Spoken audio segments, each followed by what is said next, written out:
Cosmopolitan city ಅಂತ ಆಗಿರೋದ್ರಿಂದ ಮತ್ತು ಇಡೀ ದೇಶದಲ್ಲಿ ಒಳ್ಳೆ ರಕ್ಷಣೆ ಇರ್ತಕ್ಕಂಥದ್ದು, ಒಳ್ಳೆಯ ಸೌಲಭ್ಯ ಇರೋದು ಯಾವುದು ಅಂತಂದರೆ ಬೆಂಗಳೂರು ಅಂತೇಳಿ ದೇಶದ ಜನರಿಗೂ ಅನಿಸಿರೋದ್ರಿಂದ ಎಲ್ಲ ಬಂದು ಇಲ್ಲೇ ವಾಸ ಮಾಡ್ತಾರೆ. ಹಾಗಾಗಿ ಇದೊಂದು ಕರ್ನಾಟಕದ ಬೆಂಗಳೂರು ಅಂತಂದರೆ ಬಹುಭಾಷಾ ಸಂಸ್ಕೃತಿಯ ಒಂದು ನಗರ ಅನ್ನೋ ರೀತಿಯಲ್ಲಿ ಪರಿವರ್ತನೆ ಆಗ್ತಾಯಿದೆ. ಎಲ್ಲರೂ ಬರಲಿ ಸಂತೋಷ. ನಮ್ಮ ಕನ್ನಡದ ಸಂಸ್ಕೃತಿ ಎಲ್ಲ ದೊಡ್ಡದಾದಂಥದ್ದು. ಆ ಧಾರ್ಮಿಕ ಕ್ಷೇತ್ರದ ದೊಡ್ಡ ವ್ಯಕ್ತಿಗಳಿಗೆ ಆಶ್ರಯವನ್ನು ಕೊಟ್ಟಂತಹದ್ದು. ಶೇಖರ್ ಸರ್ ಅವ್ರ ಬಗ್ಗೆ ಒಂದು ಸಣ್ಣ ಒಂದು ಕವನವನ್ನು ಬರೆದಿದ್ದೀನಿ, ಅದನ್ನು ತಮ್ಮ ಮುಂದೆ ಪ್ರಸ್ತುತಪಡಿಸಲಿಕ್ಕೆ ಬಯಸ್ತಾ ಇದ್ದೀನಿ. ನನ್ನ ಹೆಸರು ಬಸವರಾಜ್ ಅಂತ, ಶಿವಮೊಗ್ಗದಿಂದ. ಸರ್ವರನ್ನು ತಲುಪಲಿ ಸೋಮಶೇಖರ್ ಅವರ ಸೇವಾ ಕಾರ್ಯ.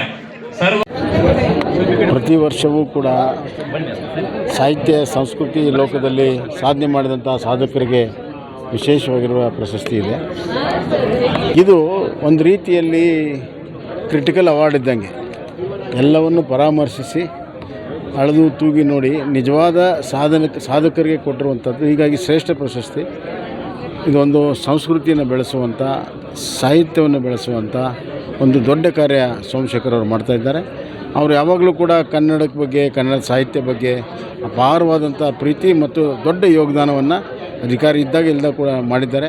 ಆ ಪರಂಪರೆಯನ್ನು ಮುಂದುವರ್ಸ್ಕೊಂಡು ಹೋಗಿದ್ದಾರೆ. ಅವ್ರಿಗಿನ್ನೂ ಹೆಚ್ಚಿನ ಒಂದು ಶಕ್ತಿ ಭಗವಂತ ಕೊಡಲಿ, ಕನ್ನಡ ಸೇವೆ ಮಾಡಲು ಅಂತ ನಾನು ಭಗವಂತನ ಪ್ರಾರ್ಥನೆ ಮಾಡ್ತೀನಿ.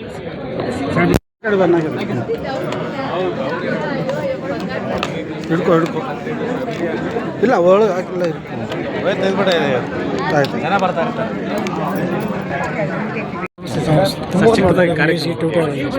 ಚಿಕ್ಕದಾಗಿ ಕಾರ್ಯಕ್ರಮದ ಬಗ್ಗೆ